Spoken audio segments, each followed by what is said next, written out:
তাদেরকে বলতে চাই, আমাদের যৌবন তোমরা দেখো নাই, তোমরা আমাদের যৌবন কখনো দেখে নেই। কমেন্ট করতে গেলে কয় 15 বছর অদূত ভাই কোথায় ছিলেন?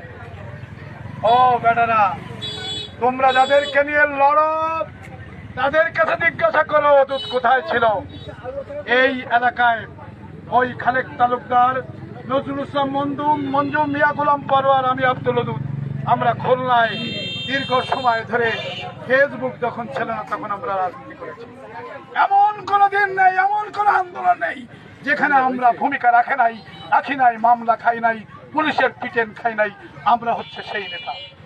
সবাইকে আমি এই জন্য আহ্বান জানাবো, আল্লাহ রসুল যে মানবিক লিডার ছিলেন, মানুষের কল্যাণে কাজ করেছেন, জামাত ইসলামী মানবিক লিডার, মানুষের কল্যাণে কাজ করে।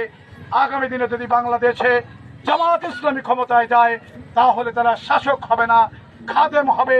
ভালো মানুষ প্রয়োজন। বঙ্গবন্ধু বলেছিল 7 কোটি মানুষ, 8 কোটি কম্বল। অমজিদ আমার কম্বলটা গেল কই?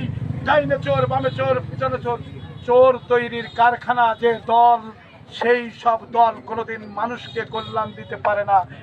খালেদা জিয়া বলেছিল জামাতের 2 জন মন্ত্রী, তারা হিসাব দেয়, টাকা থাকলে ফেরত দিয়ে দেয়। আমার